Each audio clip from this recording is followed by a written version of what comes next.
शरीराच्या वेगवेगळ्या अवयवांपासून तयार झालेले जे वाक्प्रचार आहेत ते आपण पाहणार आहोत। त्यासाठी म्हणून आपण आजचा शब्द घेतलेला आहे, शरीराचा अवयव घेतलेला आहे कंबर। कंबर आहे का सगळ्यांना? हो। कुठे कंबर? इथे। ही आपली काय आहे? कंबर। कंबर आहे, दाखवा सगळ्यांनी। Very good. ही आपली काय आहे? कंबर। कंबर। या कमरेशी किंवा कंबर हा शब्द वापरलेले वाक्प्रचार आपण पाहणार आहोत। पहिला वाक्प्रचार आहे कंबर कसणे। कंबर कसणे। कंबर कसणे म्हणजे मनात जिद्द तयार होणे। मनात जिद्द तयार होणे, पक्का निर्णय करणे। म्हणजे आपण मनामध्ये असं पक्क ठरवतो की आपल्याला हे मिळवायचे, आपल्याला हे रनिंगमध्ये भाग घेतल्यावर आपण आपला पहिला नंबर काढायचा आपण मनात पक्क ठेवतो। वा, व्हेरी गुड।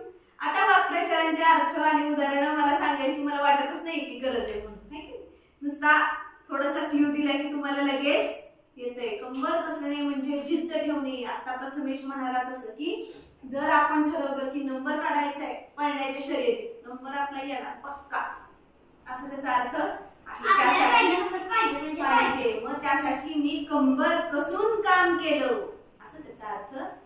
उदाहरणार्थ शिष्यवृत्ती परीक्षेमध्ये किंवा आपल्या नेहमीच्या परीक्षेमध्ये चांगले गुण मिळवण्यासाठी विश्वजितने कंबर कसली। विश्वजितने कंबर कसली, खूप प्रयत्न केले, जिद्द पकडली मनामध्ये आणि त्यासाठी प्रयत्न केले। कंबर कसणे, प्रयत्न करणे, जिद्द धरणे। पुढे बघूया कंबर खचणे। कंबर खचणे म्हणजे काय? कंबर खचणे म्हणजे धीर सुटणे। काय होणे? धीर सुटणे। एखाद्या ठिकाणी आपल्यावरती आलेलं संकट हे इतकं मोठं असतं की त्याच्यामुळे आपण हतबल होऊन जातो आणि मग आपण म्हणतो माझी कंबर खचली, माझी कंबर खचली, म्हणजे आभाळ कोसळले। म्हणजे कसं की बघा मी नीट सांगते, सततच्या येणाऱ्या अपयशामुळं मोहनची कंबर खचली। म्हणजे काय? सतत अपयश आलं, समजा एखाद्या मुलगा स्पर्धा परीक्षेला बसलेला आहे, एमपीएससी ला बसलेला आहे, त्यानं पहिला अटेम्प्ट दिला, दुसरा दिला, तिसरा दिला, चौथा दिला, त्याला यश मिळेना तर त्याचा धीर खचतो। मग त्यावेळी म्हणलायचं मोहननं खूप वेळा परीक्षा दिली, त्याला इतक्या वेळा अपयश आलं, त्यामुळे जणू काही त्याची कंबरच खचली, म्हणजे त्याला काय झालेलं आहे? त्याचा धीर सुटलेला आहे। पुढे बघा कंबर धरणे। कंबर धरणे म्हणजे काय? कंबर धरणे म्हणजे कंबर दुखणे। कंबर धरली माझी आज, म्हणजे काय? आज बाई माझी कंबर धरली। एखादी म्हातारी बाई खूप काम करते आणि मग म्हणते आज बाई माझी कंबर धरली, म्हणजे खूप कमरेनं दुखणं आलं। कंबर खूप काम केल्यामुळं आपलं कामच आपलं इतकं झालं की त्याच्यामुळे आपलं शरीर साथ देत नाही। एखादी शहरात राहिली असेल तर गावाला काम करते कंबर दुखते, कंबर बरोबर आहे। म्हणजे पाठ दुखणे, थोडक्यात कंबर म्हणजे पाठ, पाठ आपली दुखणे। शेतातलं खूप काम झालं एखाद्या वेळी की आपण म्हणतो आज माझी रात्री कंबरच धरणार आहे, इतकं काम झालंय माझं, ठीक आहे। म्हणजे कंबर धरणे म्हणजे पाठ दुखणे। पुढे बघूया कमरेवर हात ठेवणे। कमरेवर हात ठेवणे म्हणजे काय? कमरेवर हात ठेवणे म्हणजे अभिमान वाटणे, आव्हान देणे। आज मी त्याच्या पुढे कमरेवर हात ठेवूनच उभा होतो। आनंदाने नाही, अभिमान। अभिमान, आव्हान दोन अर्थ, आव्हान देणे किंवा गर्विष्ठपणा असणे, तीन अर्थ, दोन पण नाही, तीन अर्थ। काय काय? अभिमान असणे म्हणजे लय बारी, माझं बारी, म्हणजे मला स्वतःवरती अभिमान। नंतर आव्हान, आव्हान देणे, चल ये बघतो तुझ्याकडे, आव्हान। आणि दुसरा तिसरा अर्थ आहे गर्विष्ठ, माझ्यासारखं दुसरं कोणी नाही। तीन अर्थ म्हणजे कमरेवरती हात ठेवून उभा राहिला, तो नेहमी कमरेवर हात ठेवून बोलतो, जणू काही नेहमी त्याचंच खरं असतं। कसं म्हणू शकतो आपण? शिवराज नेहमी कमरेवर हात ठेवून उभा असतो, जणू काही नेहमी त्याचंच खरं असतं। आज प्रथमेशनं कमरेवर हात ठेवूनच त्याला सांगितलंय सगळं, आहे की नाही? म्हणजे काय? कमरेवर हात ठेवून सांगितलं म्हणजे हे बघा, एखाद्या अवयवाचं नाव आपण जेव्हा घेतो तेव्हा तो अवयव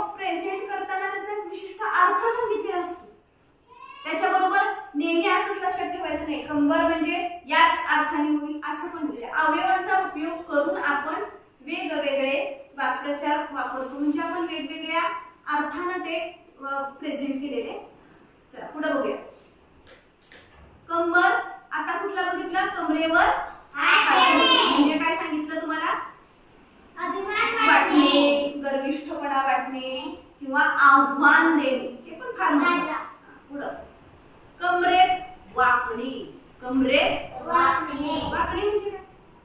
थकून जाणे, म्हातारपण येईल. आपण म्हणतो ना माझी आजी की नाही आता कमरेत वाकलीये. शेतात काम केलं म्हातारी शेतात काम नाही, म्हातारी झाली ती. वाकणे म्हणजे म्हातारपण आले. माझी तरुण होती तेव्हा ताट चालायची, पण काही काही म्हातारे बघा अशा वाकून चालतात, हातात काठी घेतात. काठी घेतल्याशिवाय सरळ उभा राहता येत नाही. पण वाकणे म्हणजे म्हातारपण. वाकणे म्हणजे कंबर वाकणे, म्हातारपण. आता माझी कंबर वाकायला सुरुवात झाली आहे. म्हातारी माझी आजी आहे ना, माझी आजी तर कमरेत वाकली, म्हातारी झाली. कमरेत वाकली. पुढं कमरेचे पाणी होणे. कमरेचे पाणी होणे खूप कष्ट करणे. कमरेचं पाणी होणे म्हणजे खूप कष्ट करणे. या प्रकल्पासाठी मी इतकी मेहनत केलीये की माझ्या पाठ कमरेचं पाणी झालं. मी रानात लय मेहनत केली, माझ्या कमरेचं पाणी झालं म्हणजे काय? एखादं असलं तर ती लय कष्ट करतो त्या कमरेचं पाणी होतं. म्हणजे एखादा प्रोजेक्ट असतो, एखादा प्रकल्प असतो. या प्रकल्पासाठी आपल्याला इतकं काम करावं लागतं की तिथं आपण शरीराचा विचार करत नाही आणि मग आपण म्हणतो माझ्या कमरेचं पाणी होईपर्यंत मी तिथं या प्रकल्पामध्ये काम केलेले, त्या प्रोजेक्ट साठी काम केलेलं. कमरेचं पाणी होणे म्हणजे खूप कष्ट करणे. कंबर मोडणे. कंबर मोडणे पुढचा बघितलाय आपण. कंबर मोडणे म्हणजे काय? आर्थिक नुकसान होणं किंवा शरीराचं नुकसान होणे. आर्थिक नुकसान होण्यासाठी त्या व्यवसायामध्ये आलेल्या तोट्यामुळे त्याची जणू काही कंबरच मोडली. व्यवसायात एखाद्या वेळी तोटा. आता बघा पबजी गेम निघालेत, कुठलं ते ह्याचे गेम निघालेत वेगवेगळे. रमी वा वा व्हेरी गुड. नावं सगळी माहिती टाकली, जाहिराती तितक्या लागतात, बिचारे काय करतील. लुडो असे गेम्स आहेत, असे वेगवेगळे जाहिरातीमध्ये दाखवतात ना ते गेम्स. त्या गेम्स मध्ये गेम पैसे मिळतात, माणसं पैसे लावतात, जुगार खेळतात, सगळे पैसे जातात त्यात. पहिल्यांदा दाखवतात हो हो हो मिळतात, नंतर जातात. मग गेल्यावरती पैसे आपली कंबर मोडण्याची वेळ येते. आर्थिक नुकसान होतं ना त्यात.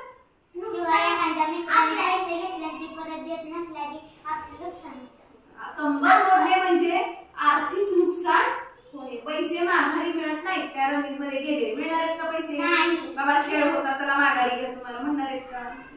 एकदा गेलेले पैसे मिळत नाहीत. आपलं त्यावेळी कंबर मोडलीच म्हणून समजायची. आर्थिक नुकसान होणे. Very good.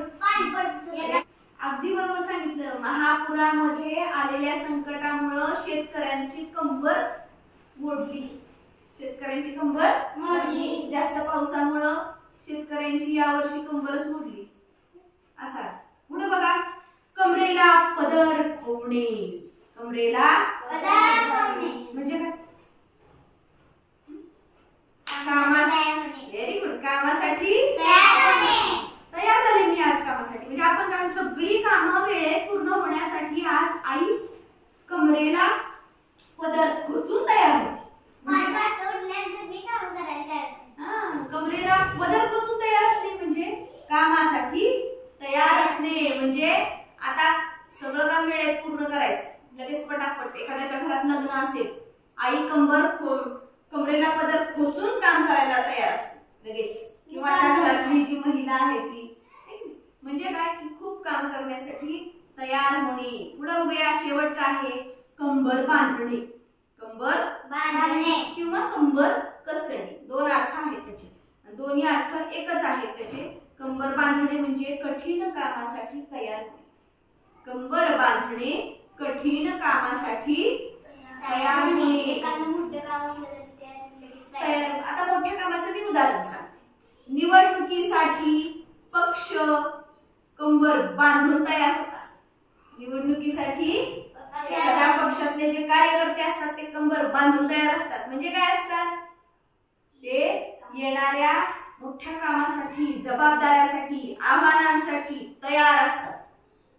म्हणजे कुठलंही काम असलं मोठं तर त्यासाठी स्वतः तयार होणं, कठीण कामासाठी मनाची, शरीराची, आर्थिक सगळ्या बाजूनी तयारी करणे म्हणजेच कंबर बांधणे. कंबर बांधणे. अशा पद्धतीनं आज आपण कंबर या शरीराच्या अवयवावरती तयार झालेले वेगवेगळे वाक्प्रचार पाहिलेले आहेत. अर्थ पण आज उदाहरणासह आपण या ठिकाणी शिकलेलो आहोत.